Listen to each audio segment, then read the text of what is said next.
സ്വതക്ക സക്കാത്ത് പോലുള്ളതൊക്കെ റമദാനിൽ സക്കാത്ത് കൊടുക്കുക എന്ന ഒന്ന് ഇല്ല. റമദാനിൽ കൊടുക്കേണ്ടത് റമദാനിൽ കൊടുക്കുക എന്ന് മാത്രമേ ഉള്ളൂ. കാരണം ഒരു വർഷം തികയുമ്പോഴാണ് സക്കാത്ത് ബന്ധപ്പെടുന്നത്. അതുകൊണ്ട് അപ്പോൾ ആ ബന്ധത്തെ മനസ്സിലാക്കിയിട്ട് റമദാനിൽ കൊടുക്കേണ്ടത് റമദാനിൽ, റജബിൽ കൊടുക്കേണ്ടത് അങ്ങനെ, ഷഅബാനിൽ കൊടുക്കേണ്ടത് അങ്ങനെയാണ് കൊടുക്കേണ്ടത്. എന്നാൽ ഹദിയയും സ്വതക്കയും അത് റമദാനിൽ അധികരിപ്പിക്കുകയും വേണം.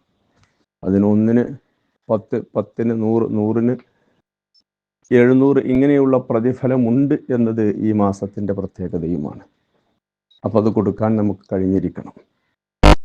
ഉള്ളതുപോലെ കടമുള്ളവനും സ്വതക്ക കൊടുക്കൽ ഉത്തമം എന്ന് പറഞ്ഞ സ്ഥലം കണ്ടിട്ടുണ്ട്. അപ്പോൾ ആരാണോ നമ്മിൽ ഇത്തരത്തിലുള്ള പ്രയാസങ്ങളിലേക്ക് കടന്നു പോകുന്നതെങ്കിൽ അവരെ സഹായിച്ചു കഴിഞ്ഞാൽ എന്തുണ്ടാകുന്നു? അവരുടെ ധനം അധികരിക്കുന്നു എന്നല്ലാതെ ആ ധനം കുറഞ്ഞു പോകൂല, ഒരിക്കലും കുറയുന്ന സംഭവമില്ല. എന്നെ കേൾക്കുന്ന ഓരോരുത്തരും ചിന്തിച്ചു നോക്കൂ, നാം കൊടുത്തതിൻ്റെ പേരിൽ കുറഞ്ഞത് ഉണ്ടോ എന്ന്. ഇല്ല, അങ്ങനെ ഉണ്ടാവില്ല, ഏറുകയേ ഉള്ളൂ. ഇക്കുറി 10 ലക്ഷം കൊടുക്കാൻ കഴിഞ്ഞാൽ അടുത്ത കുറി കൊടുക്കണമെന്ന നെയ്യത്തോടെയാണെങ്കിൽ 20 ലക്ഷമാവും. പക്ഷെ നമ്മളുടെ മനസ്സിൻ്റെ ഉള്ളിലൊരു സെൽഫിഷ് ഉണ്ടാകാൻ പാടില്ല.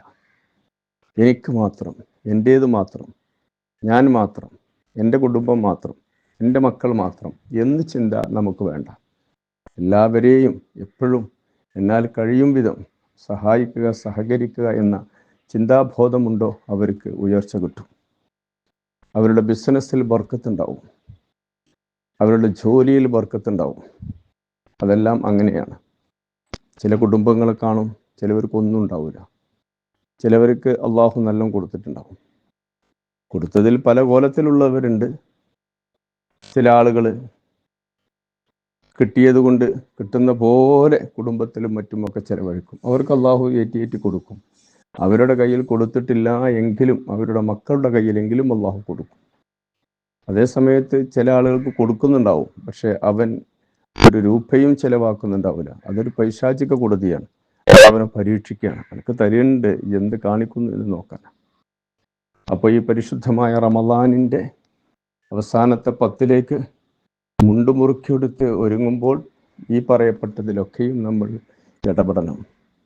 പള്ളിപ്പോയിരിക്കുന്നു എന്ന് മാത്രമല്ല, നിസ്കരിക്കുന്നു എന്നതല്ല, എത്തിക്കാഫ് മാത്രമല്ല, ഇത്തരത്തിലുള്ള പല സഹായങ്ങൾക്ക് വേണ്ടിയിട്ട് അത് കുടുംബങ്ങളിൽ ഉണ്ടാവും, അവരെ കൊടുക്കുക. പക്ഷെ കുടുംബങ്ങളിൽ ഉണ്ടാകുമ്പോഴും ശ്രദ്ധിക്കണം, ഇത് കിട്ടുന്ന ആളുകളും കിട്ടേണ്ടുന്ന ആളുകളും ഉണ്ടാവും. പക്ഷെ അവരും ശ്രദ്ധിക്കണം, ഒരിക്കലും അസൂയാവഹമായ രീതി അതിന് മുകളിൽ ഉണ്ടാകാൻ പാടില്ല. നടക്കുന്നത് ചിലതൊക്കെ അങ്ങനെയുമാണ്. നാം വളരെ പ്രയാസപ്പെട്ട് കുടുംബത്തിൽ അല്ലെങ്കിൽ വേണ്ടപ്പെട്ട ആളുകൾക്ക് എന്തെങ്കിലുമൊക്കെ കൊടുത്താൽ, അല്ലെങ്കിൽ നാട്ടിൽ തന്നെ ചില കൊടുത്തു കഴിഞ്ഞാൽ അവർ ഓനിപ്പോൾ ഇങ്ങനെ തരാനൊക്കെ